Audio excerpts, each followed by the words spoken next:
Me hubiera gustado realmente estar entre ustedes en este 20 Congreso de la Unión Iberoamericana de Colegios y Asociaciones de Abogados, para conocerlos, saludarlos e intercambiar conocimientos.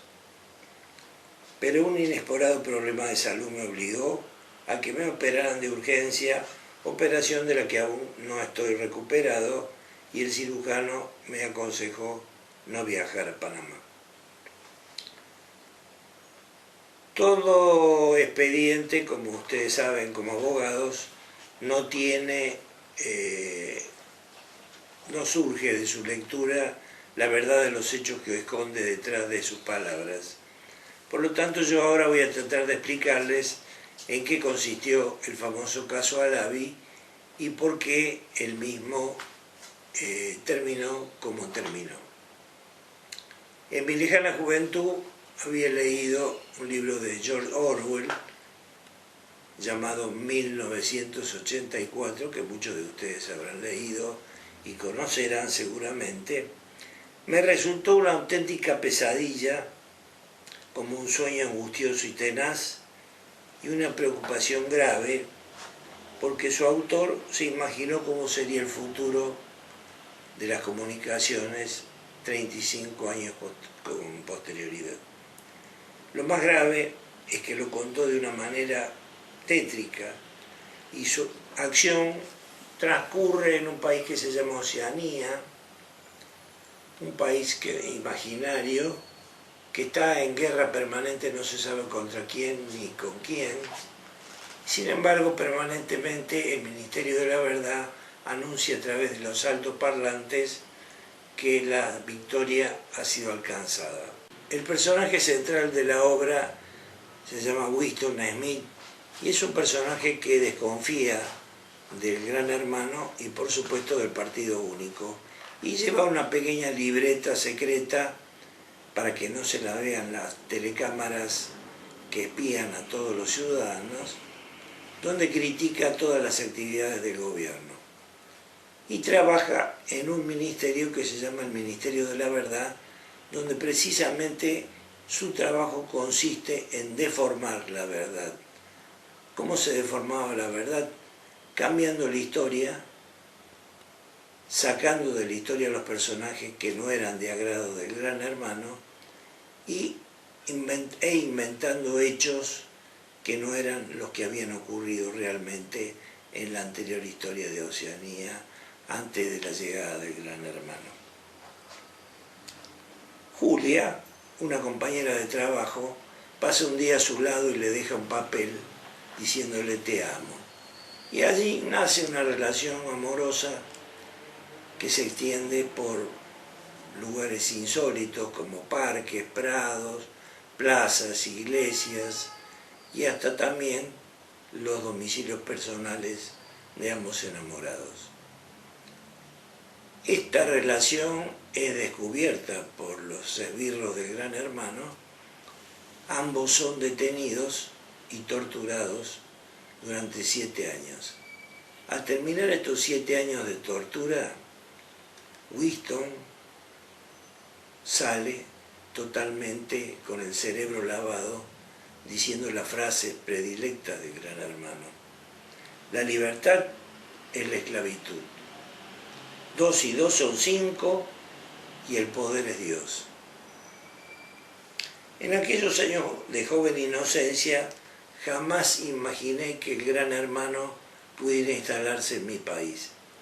Sin embargo, a una edad ya adulta, tuve que cambiar de opinión porque efectivamente al gobierno se le ocurrió instalar el Gran Hermano en nuestro país. El espionaje es una actividad que tiene una larga historia. Ya desde las épocas pretéritas, el vecino quería saber qué hacía su vecina o su mujer o su marido o sus hijos u otros cohabitantes de la cueva, y ahí empieza la que se conoce como la segunda profesión de la humanidad.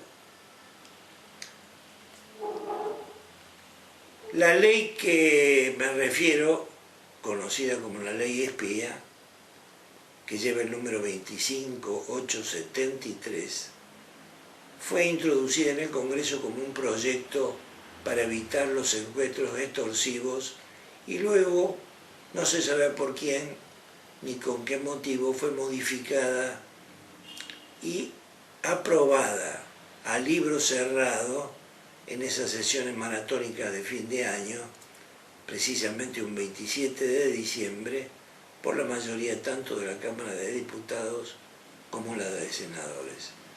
La ley tenía la siguiente particularidad. En primer lugar, obligaba a las empresas prestadoras de servicios de telecomunicaciones fijas, móviles y de Internet a proveerse a su costo, o sea, a pagar de su bolsillo, los equipos para espiar. Asimismo, las obligaba a guardar los datos de los usuarios que usaban esos servicios y, como broche de oro, tenía un artículo totalmente contradictorio. El tercer artículo establecía que los daños y perjuicios que pudiera causar esta ley serían solventados por el Estado. En una palabra, misteriosamente, como en la década del 90, el espionaje era privatizado y las ganancias dadas por las empresas prestadoras de servicios que debían adquirir los equipos y las pérdidas eran asumidas por el Estado. Esto ha sido común en la historia de la legislación argentina. El artículo tercero, como les dije, establecía que las pérdidas eran a cargo del Estado, o sea que podían existir daños y perjuicios provocados por la aplicación de esta norma. Por quien entonces era el secretario de Comunicaciones de la Nación, un personaje que actualmente también es funcionario, secretario de Comercio, el señor Guillermo Moreno. Aquí ya no se hablaba más ni de magistrados ni de jueces, sino que se decía que el órgano de aplicación de la norma era la Secretaría de Informaciones del Estado, hoy con el nombre cambiada de Secretaría de Informaciones, dependiente de la Presidencia de la Nación. Ahora, debo aclarar que este no es un invento argentino como el dulce de leche o la virome. Lamentablemente, esto fue inventado en los Estados Unidos después de los atentados del 11 de septiembre o de los autoatentados para otras personas, mediante el dictado de una ley que se llama USA Patriot Act. La USA Patriot Act establece, faculta al FBI y a la CIA a intervenir teléfonos fijos, móviles y de Internet por el plazo de 48 horas, pasadas las cuales deben pedir autorización a un juez, pero oh casualidad, no necesariamente de un juez donde vive la persona intervenida, sino que puede ser un juez de cualquier otro estado del país. Por ejemplo, si le interviene en el teléfono una persona que vive en California, le pueden pedir autorización a un juez de Alaska, quien no puede negarse a dar la autorización de continuar espiando a la persona que se está investigando. Este sistema, que contraría todas las normas constitucionales de los derechos humanos que rigen la Constitución de Estados Unidos y en particular la Cuarta Enmienda, es conocida como la USA Patriot Act. Cuando se dicta la ley acá en nuestro país, el presidente Kirchner se encontraba de viaje casualmente en Europa. Cuando esta ley fue dictada y publicitada, los medios periodísticos de toda especie hicieron una campaña feroz en contra de ella, declarando y denunciando que violaba con claridad cualquier norma constitucional que defiende el derecho a la intimidad de los ciudadanos. Y a su vez, el texto me produjo un gran sudor que corrió por mi espalda.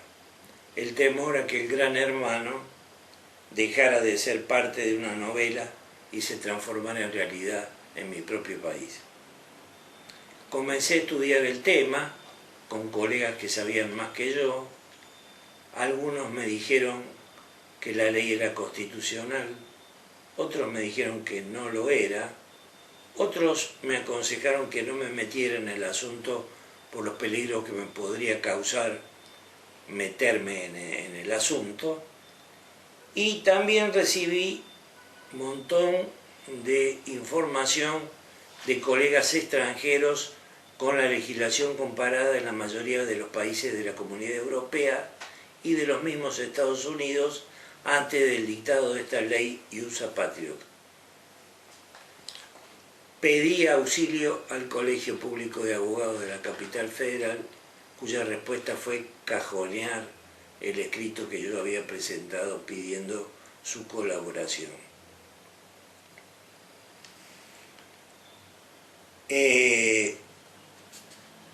No debemos olvidar, como me dijo un colega extranjero, que hoy en día el espionaje es una cuestión prácticamente necesaria para los gobiernos para saber qué es lo que hacen sus ciudadanos y qué es lo que dejan de hacer sus ciudadanos, quiénes son sus enemigos, cuáles son sus relaciones con los vecinos, cuáles son las relaciones exteriores en general y cuáles son las cosas que se hacen y se deshacen sin que el gobierno lo sepa de manera directa. Por ello, el gobierno considera que como una amenaza internacional todo lo que tenga que ver y se transmita a través de equipos electrónicos como teléfonos, fax, computadoras y otro tipo de instrumentos electrónicos que son vigilados por aviones sin pilotos, submarinos y también por satélites que vuelan a gran altura. Varias empresas se dedican a esta tarea de espionaje. En particular puedo señalarles dos, que se encuentran en su sede en San José, en el estado de California, pero la más importante se llama Choice Point. Y ahora voy a decir un chimento. La empresa Choice Point, aunque les parezca mentira, es propiedad de una editorial jurídica, de la editorial LexisNexis, que todos ustedes conocen, y más de ustedes tendrán libros de esta editorial. El 7 de marzo del 2005, en soledad, inicié el amparo que tuve la suerte que me tocara en el juzgado de la doctora Liliana Heiland. Pedí una audiencia con la magistrada, quien me recibió, leyó despaciosamente el escrito y lo primero que me preguntó es: ¿no tiene usted temor de alguna represalia por este trabajo que usted ha iniciado? Y realmente yo hasta ese momento no había tenido ninguna idea de tener temor por iniciar esta acción que creí que realmente defendía los derechos de la intimidad de todos nuestros compatriotas. Sin embargo, no se equivocó la doctora Heiland. Las amenazas de todo tipo, que no voy a detallar en este momento, fueron totalmente cumplidas telefónicamente, por fax, mediante cajas de correo, etcétera, etcétera, etcétera. No solamente en mi estudio, sino también en mi domicilio particular. Y mis hijos y mi mujer también fueron amenazados. La doctora Heyland sacó una brillante sentencia de primera instancia donde declara la inconstitucionalidad de la ley 25873 y analiza la forma irregular con que el legislativo trabajó y dictó la norma que, como les dije anteriormente, fue aprobada sin disidencia alguna. Pasada a Cámara el expediente, entró en la sala segunda de la Cámara Contencioso Administrativa y allí una de sus integrantes, la doctora Herrera, incluyó en la sentencia un párrafo muy importante que dice: la sentencia dictada debe aprovechar a todos los usuarios que no hayan participado en el juicio, que se encuentren en la misma condición que el actor, es decir, que le confería al hecho jurídico el carácter de erga omnes, o sea, beneficiaba a toda la comunidad. En fines del 2005, la parte demandada, el Poder Ejecutivo Nacional, la Secretaría de Comunicaciones, presenta el recurso extraordinario, pero misteriosamente, sin saber por qué, todavía lo seguimos ignorando, el Poder Ejecutivo solamente plantea el recurso extraordinario no contra la inconstitucionalidad de la ley, sino contra el efecto erga omnes que le había otorgado la doctora Herrera a su sentencia de Cámara. Esto, por supuesto, me llamó poderosamente la atención. Yo contesté el traslado. En el traslado señalé esta anomalía, pedí que se rechazara el recurso porque no cumplía con las normas procesales del artículo 265 del Código del Rito, pero la Cámara concedió el recurso extraordinario porque se trataba de una cuestión federal. Al contestar el recurso extraordinario, expuse los argumentos por los cuales la ley seguía siendo inconstitucional, violaba el derecho a la intimidad y además expuse que la solución en la materia podía tomarse del common law, de las viejas instituciones del common law, como por ejemplo las llamadas class action, acciones de clase que fueron originadas en Inglaterra en el siglo XVII. La Cámara, en razón de que se trataba de una cuestión federal, concedió el recurso extraordinario y el expediente fue elevado a la Corte. Y ahora quiero hacer una observación de tipo general. Por mi ascendencia árabe soy muy creyente en el azar, que tiene mucha influencia en los acontecimientos humanos y la ha tenido durante toda la historia de la humanidad.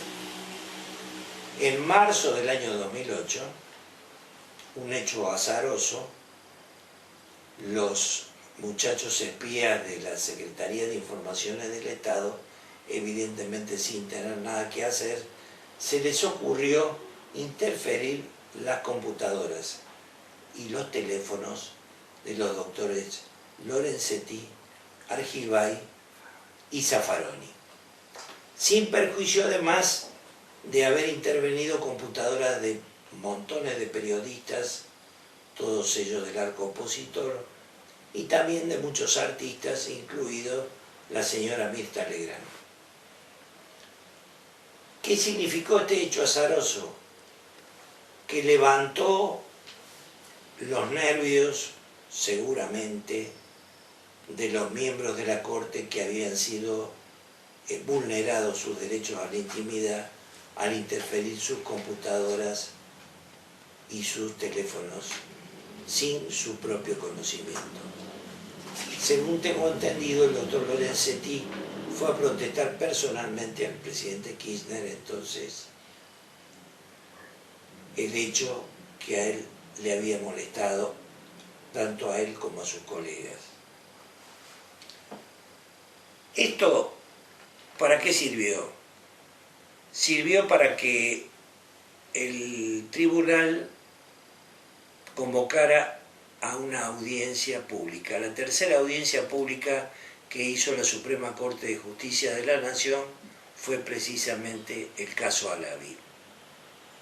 Aquí quiero hacer un paréntesis para volver atrás respecto a la ayuda que había solicitado en su oportunidad y que no me había sido brindada. Visité al doctor Andreucci, presidente de la Federación Argentina de Colegios de Abogados. Le expliqué el texto de la ley y sus consecuencias e inmediatamente reunió al Consejo Directivo de la FACA y ordenó presentarse en el expediente como amicus curiae del tribunal, cosa que fue aceptada por la Corte. También el Colegio Público de Abogados, que había cambiado de autoridades, aceptó presentarse como amicus curiae del tribunal y así lo hizo. Es decir que en este instante, en este momento, yo contaba además con la ayuda, el apoyo y la calidad institucional tanto de la Federación Argentina de Colegios de Abogados, donde yo fui 8 años delegado de la Asociación de Abogados Antes Federación, y también 2 años de delegado del Colegio Público ante la Federación. ¿Esto qué permitió? Permitió que el tribunal tomara en consideración los argumentos que se habían expuesto, que eran principalmente los siguientes. En primer lugar, la introducción, intromisión y violación del derecho de intimidad de todos los ciudadanos de la Argentina. Y en segundo lugar, algo que nos atañía exclusivamente a los abogados, el secreto profesional que está incluido en todas las leyes que organizan la colegiación obligatoria de nuestro país y en los respectivos códigos de ética de cada uno de ellos. El día 2 de julio del año 2008 se realizó en la sala del tribunal la audiencia pública convocada por el mismo. En ella expusieron en primer lugar, en representación de la Federación Argentina de Colegios de Abogados, el doctor Andreucci, donde hizo una encendida defensa del derecho a la intimidad y también del derecho que tenemos los abogados a que se resguarde nuestro secreto profesional. Luego habló en representación del Colegio Público la doctora Calóquero, vicepresidenta del colegio, quien también defendió el derecho a la intimidad y defendió también el derecho que tenemos los abogados a nuestro secreto profesional. Y luego vino la parte tragicómica de la audiencia. ¿Por qué digo tragicómica? Porque le tocó el turno a exponer al representante del gobierno argentino, el doctor Ángel Lanzón. A la sazón estaba en la Secretaría de Comunicaciones, quien fue interrogado muy duramente por todos los miembros presentes de la Corte, que como les dije, eran el doctor Lorenzetti, el doctor Zaffaroni, la doctora Argibay, el doctor Maqueda y también el doctor Fay.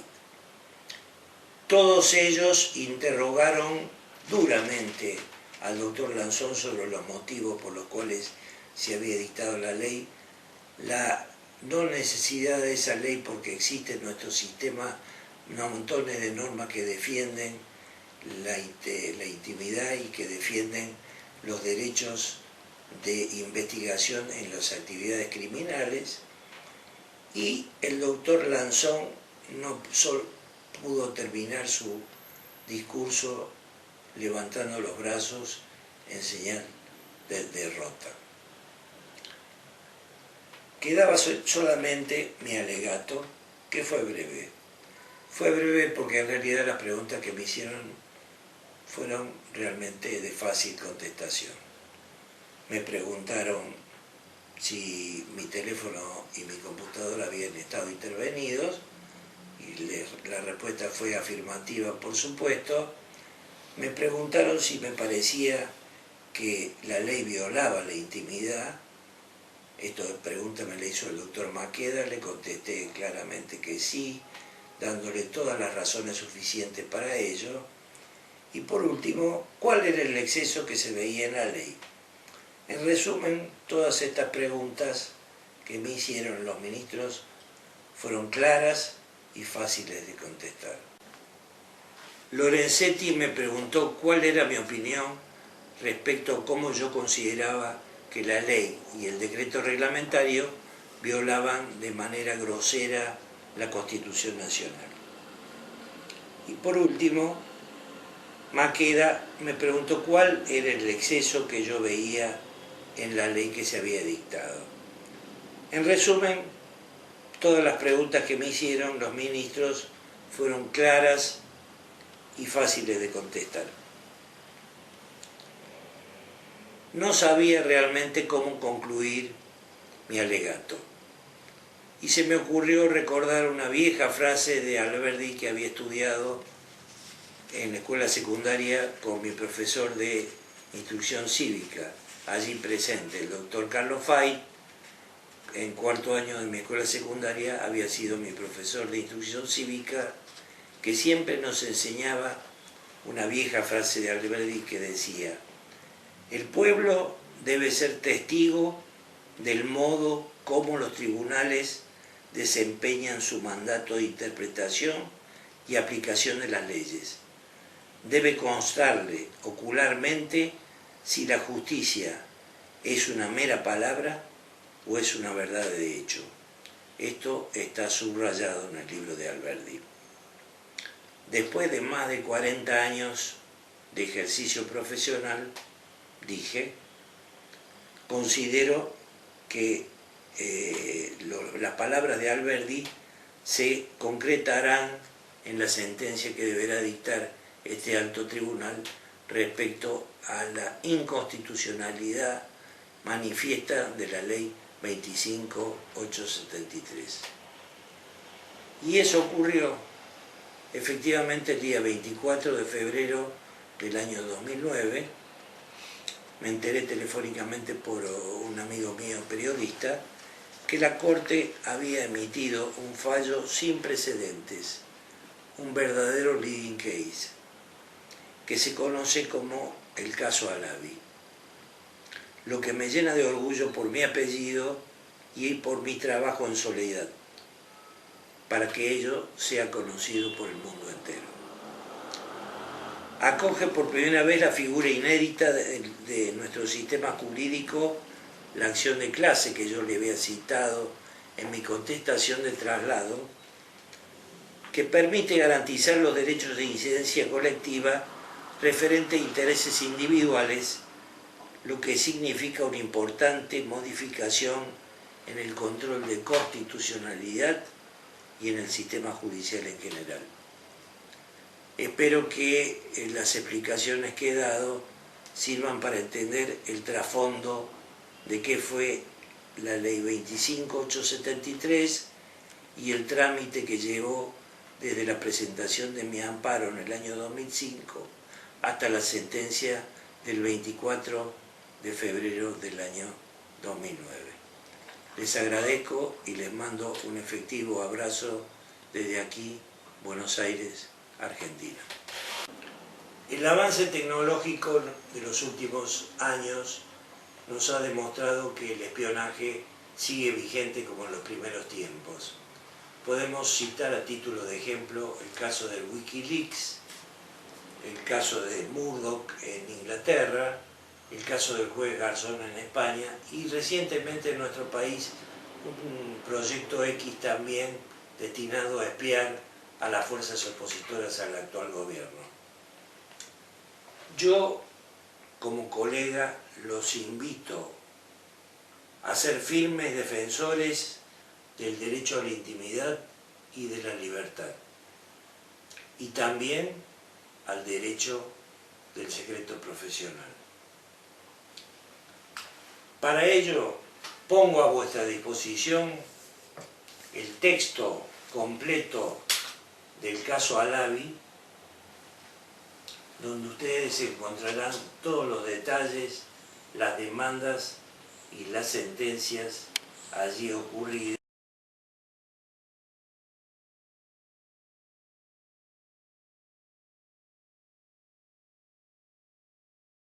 Y para aquellos que quieran conocer en qué consiste la acción de clase que impuso la Corte en este fallo llamado del caso Alavi, los invito a leer este libro interesante donde está descrita toda la historia de la acción de clase desde el siglo XVII en Inglaterra, donde encontrarán también el discurso sobre el tema que expuso el doctor Andreucci en la Corte Suprema. Les agradezco desde ya a todos ustedes el haberme escuchado y les deseo una feliz estadía.